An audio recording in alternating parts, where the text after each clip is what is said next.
మీ ఎలాంటి వ్యాపార ప్రకటనలకైనా వెంటనే మా ఛానల్ సంప్రదించండి. శ్రీ గురుభ్యో నమ. హరి ఓం.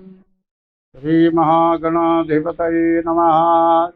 శ్రీ మహాసరస్వత్యై నమ. శ్రీ గురుభ్యో నమ. హరి ఓం.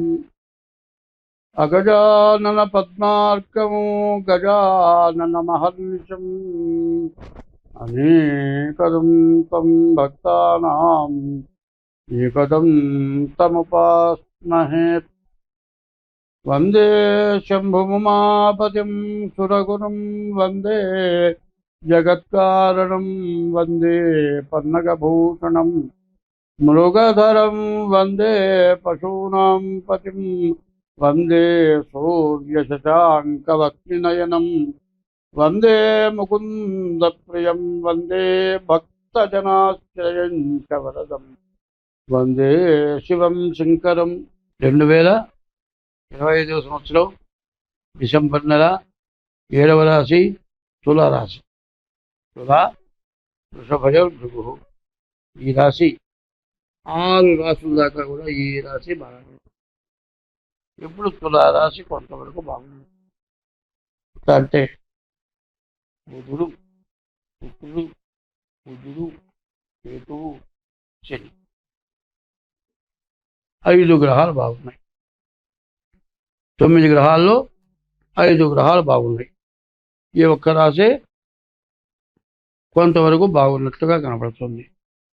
ఈ లెక్కలో మనం ఏం చెప్పాలంటే ఈ రాశికి వ్యవసాయదారులకు బాగుంది, మరి భూములు వ్యాపారం చేసేవాళ్ళకి బాగుంది, ఇళ్ళు కట్టేవాళ్ళకి బాగుంది, మరి రకరకాలైన వ్యాపారాలు, ఏ వ్యాపారమైనా విదేశీ వాణిజ్యం కావచ్చు, మరి స్టాక్ మార్కెట్ కావచ్చు, ఏ వ్యాపారమైనా కూడా పూర్తిగా బాగుంది.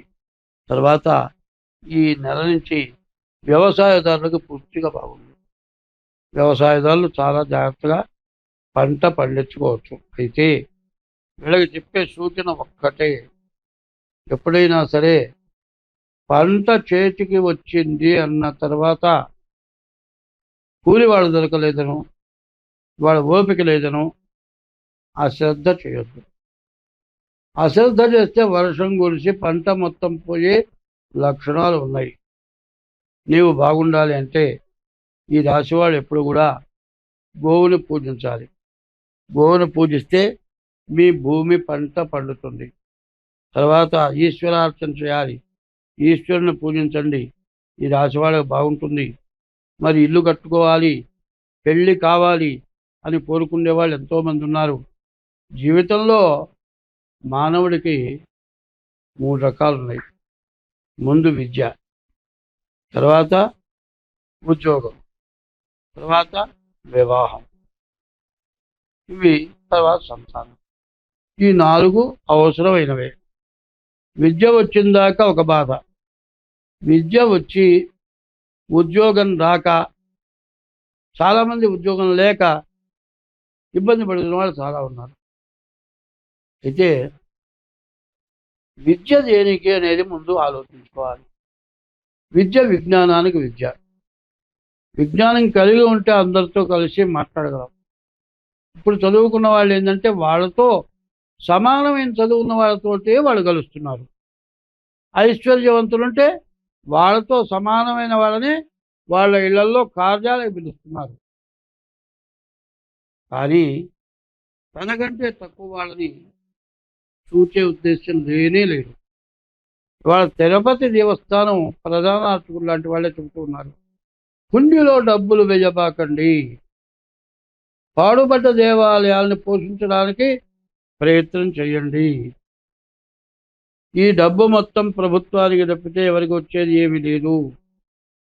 దేవుడి కైంకర్యాలు మొత్తం ప్రజలే పోషిస్తున్నారు.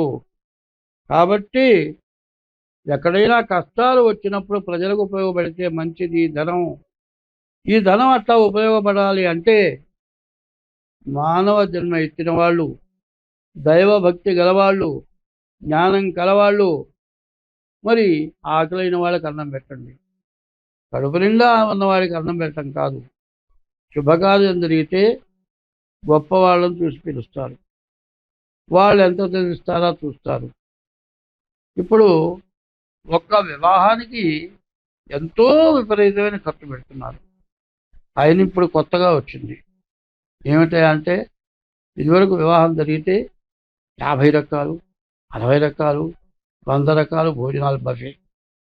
ఇప్పుడు కొత్తగా వచ్చింది మేకప్లు చేసుకోవటం, పాట కచేరీలు, ఇవి అయిపోయినాయి.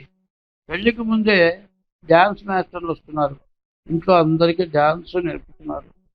పెళ్ళిళ్ళలో డ్యాన్స్ చేయటం. పెళ్ళా డ్యాన్సా చేసేది? పెళ్లి కూతురు చేయాలి, పెళ్లి కొడుకు చేయాలి, తల్లిదండ్రులు చేయాలి. అబ్బో, ముసలాయన బాగా చేశారు డ్యాన్స్ అంటున్నారు. మనకు కావాల్సింది ఏమిటి? మన హిందూ ధర్మం ఏమిటి? మన సాంప్రదాయం ఏమిటి? అది పోతుంది. మనం అందరం సుఖంగా బతకాలి అంటే, మనకంటే లేని వాడిని చూసి మనం బాగున్నాం అని లేని వాడికి ఉన్నవాడు సహాయం చేయటం మొదలు పెడితే లేనివాడు అంటూ ఉండడు. కానీ మనకంటే గొప్పవాడిని చూసి వాడిలాగా మనం ఎట్లా అవుతాం అనుకుంటే ఎవరినైనా మద్దతు చేయాలి, కొంపలు దోచాలి, దుర్మార్గం చేయాలి. దుర్మార్గం చేస్తే వంశం పతనం అయిపోతుంది. కాబట్టి ఇప్పుడు డిసెంబర్ నెలలో ఈ తులారాశికి వ్యాపారం బాగుంది, వివాహం కావటానికి బాగుంది, మంచి సంతానం కలగటానికి బాగుంది, మరి వ్యవసాయం బాగుంది. ఇవన్నీ ఆల్రౌండ్, శనీశ్వరుడు ఆల్రౌండర్. నీకు ఏది కావాలో అది ఇస్తాడు. ఇవన్నీ నీకు రావాలంటే నీవు మంచి పని, సాంప్రదాయమైన పని చేయాలి. ఏమవుతుంది? భార్య గర్భవతి అయితే డెలివరీ అయ్యే లోపల వీడు ఆగలేదు, ఇంకో ఏమైనా చూసుకుంటున్నాడు. ఈ పని చేయొచ్చా? మరి ఇంకా పరిస్థితి ఏమిటంటే, ఇద్దరం చదువుకున్నాం, ఇద్దరం ఉద్యోగం చేస్తున్నాం, నేను పని చేస్తాను, నువ్వు పని చెయ్యి. నేను ఇల్లు చిమ్ముతా, నువ్వు గిన్నెలు గడుగు. ఇట్లా తయారవుతుంది వ్యవహారం. అన్నీ చేయొచ్చు, కానీ ఒకటి మాత్రం చేయడానికి చాలా కష్టం. అన్నీ పంచుకున్నావు, పిల్లల కంటే ఇద్దరు చెరవలని అన్నారు, అది జరిగే పని కాదుగా. ఎవరు ఏది చేయాలో అది చేయాలి. నా పని నువ్వు చేయలేవు, నీ పని నేను చేయలేను. కాబట్టి ఈ తప్పులు ఎందుకు వస్తున్నాయి, ఈ బాధలు ఎందుకు కలుగుతున్నాయి? నిన్ననే ఒక చోట చూసా, పిల్లలు తల్లి గర్భసంచి పనికిరాలే, అన్ని వివరాలు ఉన్నాయి, సంతానం కలగటానికి అవకాశం ఉంది. సరే, వేరే గర్భసంచి అప్పు తెచ్చుకున్నారు, వీళ్ళ ఇంద్రియాలు వాళ్ళకి సంప్రాప్తం చేశారు, ఓ 10 లక్షల కాంట్రాక్ట్ మాట్లాడుకున్నారు. పిల్లవాడు పుట్టాడు, అయ్యో తల్లిపాలు లేకపోతే ఎట్లా అనుకున్నారు. తల్లిపాల కోసమని పిల్లవాడితో పాటు తల్లిని కూడా దగ్గర పెట్టుకున్నారు. ఇది పిల్లాడిని ఏమని ఉంటుంది? నీ పిల్లాడు ఎట్లా అయినాడు? నీ యొక్క ఇంద్రియంతో పుట్టాడా? ఇంద్రియ నిగ్రహం కావాలి. ఇంద్రియ నిగ్రహం అంటే ధర్మో రక్షతి రక్షత, ధర్మంతో ప్రవర్తించాలి.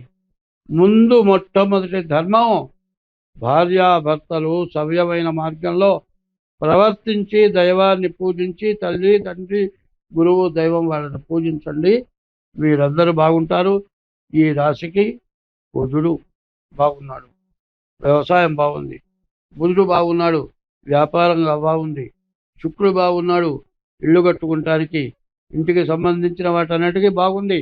శని బాగున్నాడు, వ్యాపారాల్లో ఇనుముకి సంబంధించిన వ్యాపారాలు బాగా సాగుతాయి, అన్ని విధాలా బాగుంటుంది. స్వస్తి.